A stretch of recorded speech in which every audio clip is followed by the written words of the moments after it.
réclamations ne relèvent pas de l'imagination fertile des camionneurs, mais elles sont le corollaire d'un ensemble de tracasseries.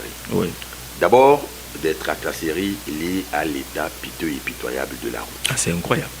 Nous n'allons pas revenir là-dessus parce que toute une litanie en termes d'indignation a été formulée sur le réseau routier moyenâgeux de notre pays.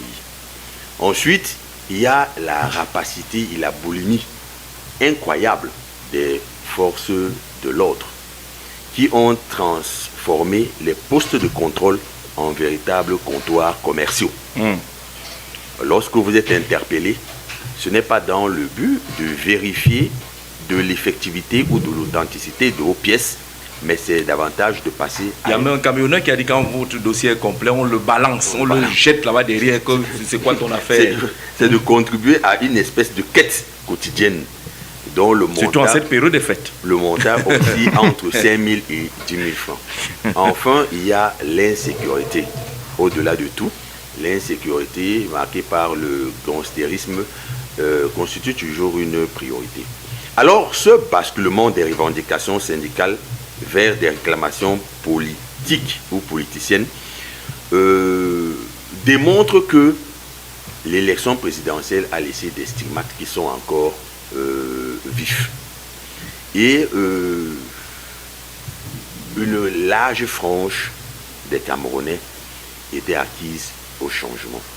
Parce que lorsque nos compatriotes camionneurs militent ou en appellent à la libération de certains de nos compatriotes embastillés, cela est l'expression d'une solidarité, mais davantage d'une colère face à une pratique qui ne relève pas de la démocratie. Au-delà et malgré tout, on est libre d'émettre un point de vue contraire à celui de l'ordre ambiant. Alors, chaque année, des indignations, des revendications sont formulées dans le sens de l'amélioration des conditions de vie des populations en général, mais davantage sur la sérénité dans le comportement des camionneurs. Que fait-on de ce chapelet de réclamations? On les enfuit dans les tiroirs poussiéreux. On attend que la situation dégénère pour envisager le dialogue. Cette fois, les camionneurs ont été fermes et l'État a été obligé d'user de la sauvagerie et de la brutalité. Moi, je ne suis pas pour cette option. Parce qu'au-delà de tout... Mais il y a quand même la voie publique qui a été obstruée. Oui, la voie publique a été obstruée. C'est une infraction. La voie publique a été obstruée. Mais êtes-vous sûr que la nature ou la qualité du discours véhiculé par les autorités administratives ou traditionnelles allait dans le sens de l'apaisement? Parce que nous avons vu le gouverneur et nous avons vu le préfet.